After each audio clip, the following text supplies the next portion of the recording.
શિક્ષકની જિમ્મેદારી મારા મોટા છે સબક યાદ કરાવવો સ્કૂલનું લેસન લખાવવું મારા ટાઈમ મળતો નથી બાઈ બડવાનું અને લખવાનું તો મોલછાપ અને સાહેબ શીખવાડશે આપને બડવાનું અને લખવાનું શીખવાડશું તો મોલછાપ અને સાહેબ શું કરશે ભાઈ મોલછાપ અને સાહેબ તો શીખવાડે જ છે પણ તારી એક હાથી ના વાગ તારી બે હાથી વાગ ભાઈ અસલ તરબિયતની જિમ્મેદારી તો મા બાપની છે જેમ કે ઓલાદ મા બાપની છે જેવી રીતે અલ્લાહ તાલા કુરઆન પાકમાં ફરમાવે છે યા અય્યુહલ્લઝીના આમનુ qu અંફુસકુમ વ અહલીકુમ નારો ઈમાન વાળાઓ તમે પોતાની જાત અને પોતાના ઘરવાળાને જહન્નમથી બચાવો માટે ભાઈ અગર આપણે ફિકર ના કરીએ અને મોલછાપના માથા નાખશું તો જ્યાં સુધી બચ્ચાઓ મદરસામાં પડશે ત્યાં સુધી મોલછાપની બીકથી નમાઝો એ પડશે ખાવા પીવાની દુઆઓ અને કુરાન પડશે પણ જ્યારે પડીને મદરસામાંથી નીકળી જાય પસૈયોનું શું થાય મદરસામાં શીખેલું બધું જ ભૂલાઈ જાય ઘણા વાલીઓની બચ્ચાઓના બારામાં શિકાયત છે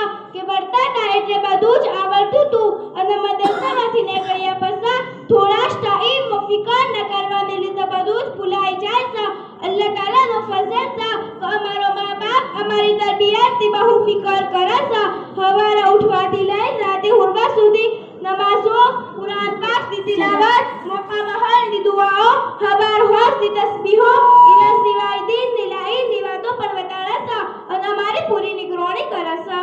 બાઈ મને એ બતાવો કે બચ્ચાઓની તરબિયતની શું ફિકર કરવી ભાઈ અગર તમારા બચ્ચાઓની ઉંમર 10 વર્ષની થઈ જાય છે તો એઓની પહેલી ફિકર તો એ કરો કે એઓને કે નમાઝ ન જાય હદીસમાં આપણા નબી સાહબ સલ્લલ્લાહુ અલૈહિ વસલ્લમ ફરમાવે છે જેનો મફહૂમ એ છે કે છોકરો હોય કે છોકરી 7 વર્ષની થઈ જાય એટલે એને નમાઝનો હુકમ કરો અને 10 વર્ષની ઉંમર થઈ જાય એટલે નમાઝ પઢવા પર સજા આલો બીજી ફિકર કે પાબંદીથી મદરસા અને સ્કૂલ મોકલો ઘરેથી નીકળો એટલે દુઆ પઢીને નીકળો રસ્તામાં એક બાજુ હેડો કોઈ મળે તો સલામ કરો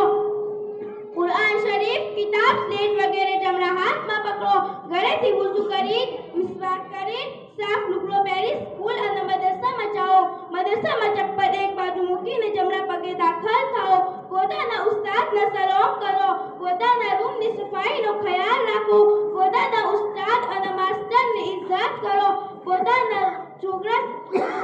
રૂમની છોકરા સાથે હળીમળીને રહો કોઈનાથી લડાઈ ઝઘડો ના કરો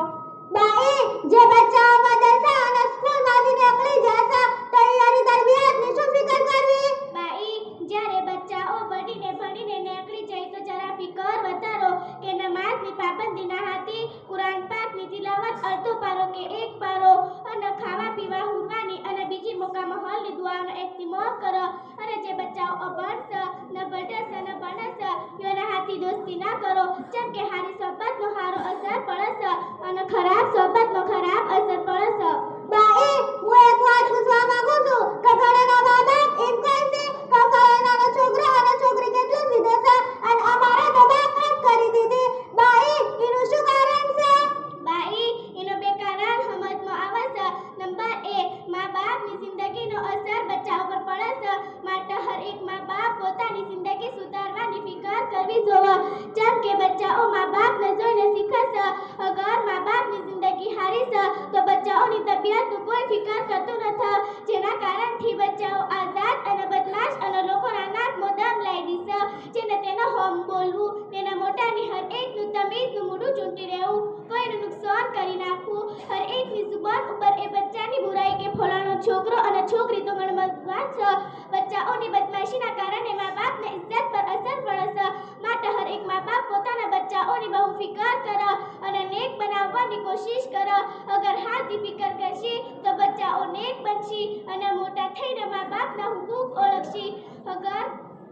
મા બાપના ઇંતકાલ બાદ પણ મા બાપને યાદ કરશે બાઈ બચ્ચાઓના દિલનો શોખ પેદા થાય અને નેક બને એના માટે શું કરવું બાઈ આખા દાડમાં કોઈ એક ટાઈમ એવો ફારિગ કરો કે જે ટાઈમમાં બધા હાજર રહેતા હોય અને ફઝાઇલે આમાલની તાલીમ કરો અને એક હદીસ બે ત્રણ નકલ પઢો આ કિતાબમાં આમાલની ફજીલતો બતાવી છે જેનાથી આમાલનો શોખ પેદા થાય છે બાઈ મને સમજમાં આવી ગયું કે બચ્ચાઓની તરબિયતની ફિકર કરવી જરૂરી છે અલ્લાહ તમને બધાને જઝા